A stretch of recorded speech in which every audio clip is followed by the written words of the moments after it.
Business ethics are the principles, values, and standards that guide behavior in the world of business. Most people would probably agree that both individuals and business organizations must conform to solid morals to obtain high ethical standards.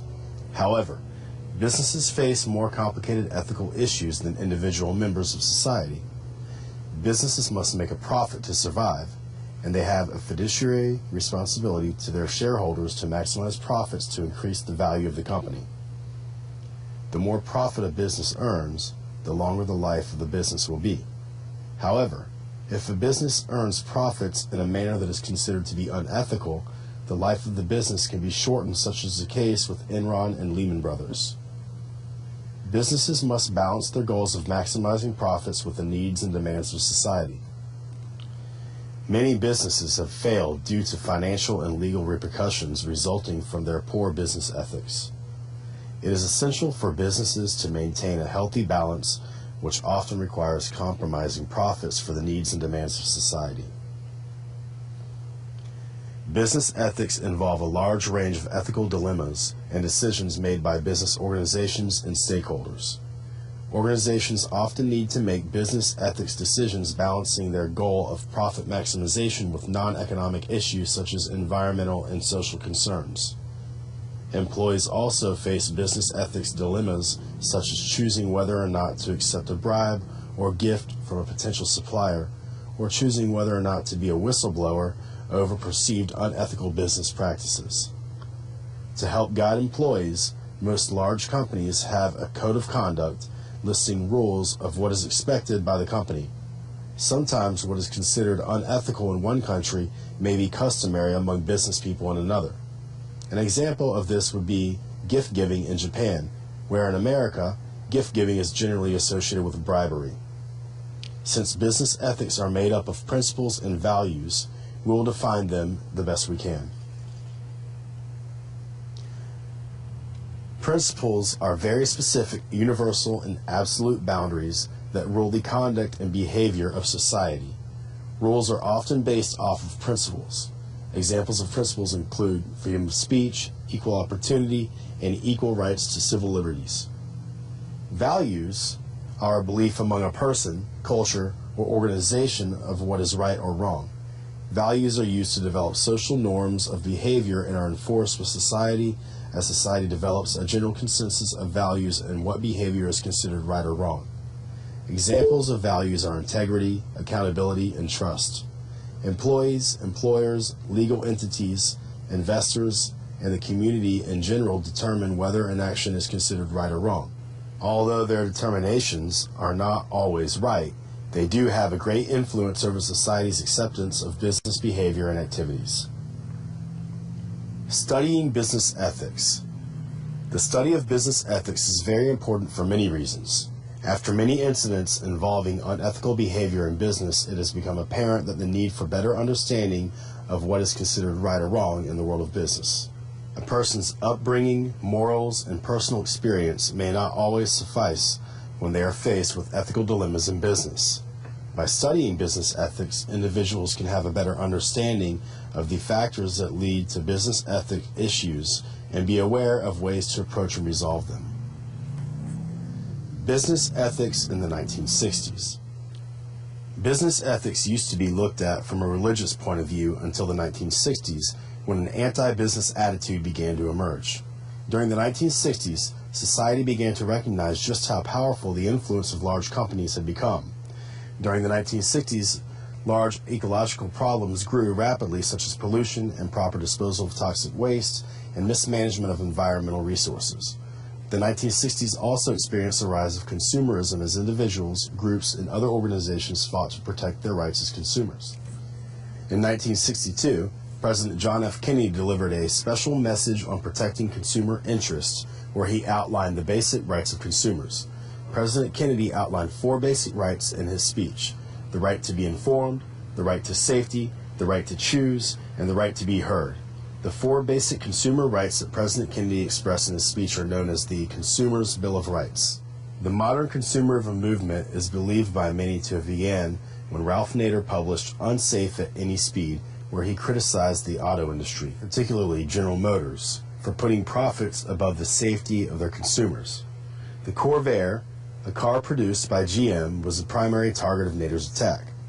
Ralph Nader and his supporters successfully fought for legislation that required automobile makers to equip their vehicles with safety features such as seatbelts, shatterproof windshields, and padded dashboards. During the consumerism movement, activists were also successful in getting other consumer protection acts passed, such as the Wholesome Meat Act of 1967, the Radiation Control for Health and Safety Act of 1968, and the Clean Water Act of 1972, and the Toxic Substance Act of 1976. Business ethics in the 1970s. In the 1970s, business ethics began developing as a field of study, and business professors began teaching about corporate social responsibility. Social responsibility is the obligation of a business organization to maximize its benefit to all stakeholders with minimal negative social impact. In the 1970s, businesses became more concerned about their public image. As the demands of society on businesses grew, new businesses realized that they needed to deal with ethical issues in a more direct manner, which often meant putting social issues over profits. Many companies, such as companies known as green companies, make social responsibility an integral part of their business model. There are many investors that even use social responsibility as a determining factor for investing in a company. For example, an investor that has a moral objection to smoking may not invest in a company like Philip Morris. Business ethics in the 1980s. With the presidency of Reagan and Bush in the 1980s came the belief that allowing businesses to regulate themselves rather than by government was in the better interest of society.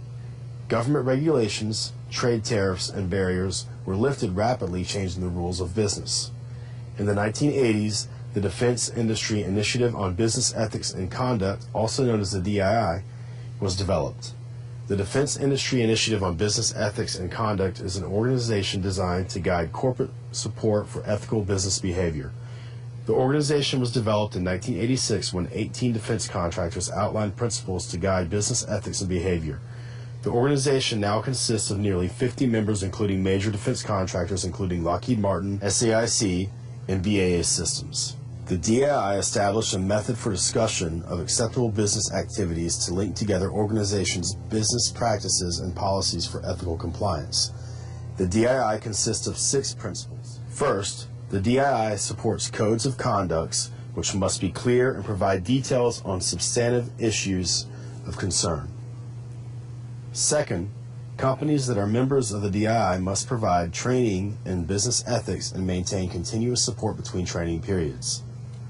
Third, member companies of the DII must provide an environment where employees feel that they can report unethical business practices without the fear of retaliation or retribution. Fourth, extensive internal audits must be performed by member companies of the DII, including internal reporting and voluntary disclosure. Fifth, member companies are required to maintain the integrity of the DII. Finally, the DII must adopt the ideology of public accountability. In the 1990s, the government continued to support corporate self-regulation. However, with less regulation came a new set of ethical issues. In November of 1991, the Federal Sentencing Guidelines for Organizations, also known as the FSGO, was approved by Congress. The FSGO guidelines were based off of the 6 principles of the Defense Industry Initiative of Business Ethics and Conduct. Laws were established to provide incentives to reward companies that actively discourage misconduct by establishing ethical and legal compliance programs with the organizations. These compliance programs must meet defined standards to be eligible for the incentives. Companies often have to worry about penalties suffered as a result of their employees engaging in misconduct. Provisions to the Federal Sentencing Guidelines for Organizations have been made to mitigate penalties for organizations that have effectively made efforts to discourage misconduct by establishing effective ethical compliance programs. On the other hand, severe penalties may be suffered by companies that have not made the same effective efforts. The primary purpose of the FSGO is to encourage companies with rewards to effectively take action to prevent misconduct, not simply take a legal reactive approach to misconduct. Companies must develop corporate values, enforce its code of ethics, and make effective efforts to prevent misconduct. Business ethics in the 2000s. In the 2000s, a new set of corporate scandals took place from large corporations such as Enron, Tyco, and Adelphia. As a result of the scandals, the Sarbanes-Oxley Act was established. The Sarbanes-Oxley Act, named after Senator Paul Sarbanes and Representative Michael G. Oxley, also known as the Public Company Accounting Reform and Investors Protection Act, and commonly referred to as SARBOX, was passed by Congress in 2002 as a result of a decline of confidence in financial reporting and business ethics. The Sarbanes-Oxley Act made securities fraud a criminal act, stiffening the penalties for those found guilty of engaging in corporate fraud. The Sarbanes-Oxley Act also established an accounting oversight board called the Public Companies Accounting Oversight Board, also known as the PCAOB, requiring companies to establish strict code of ethics for financial reporting and provide more transparency in their financial reports to their investors and other shareholders. Additionally, the Act required top corporate executives to sign off on financial reports so they could be held responsible for any misrepresentation of their company's financial position, risking heavy fines and imprisonment.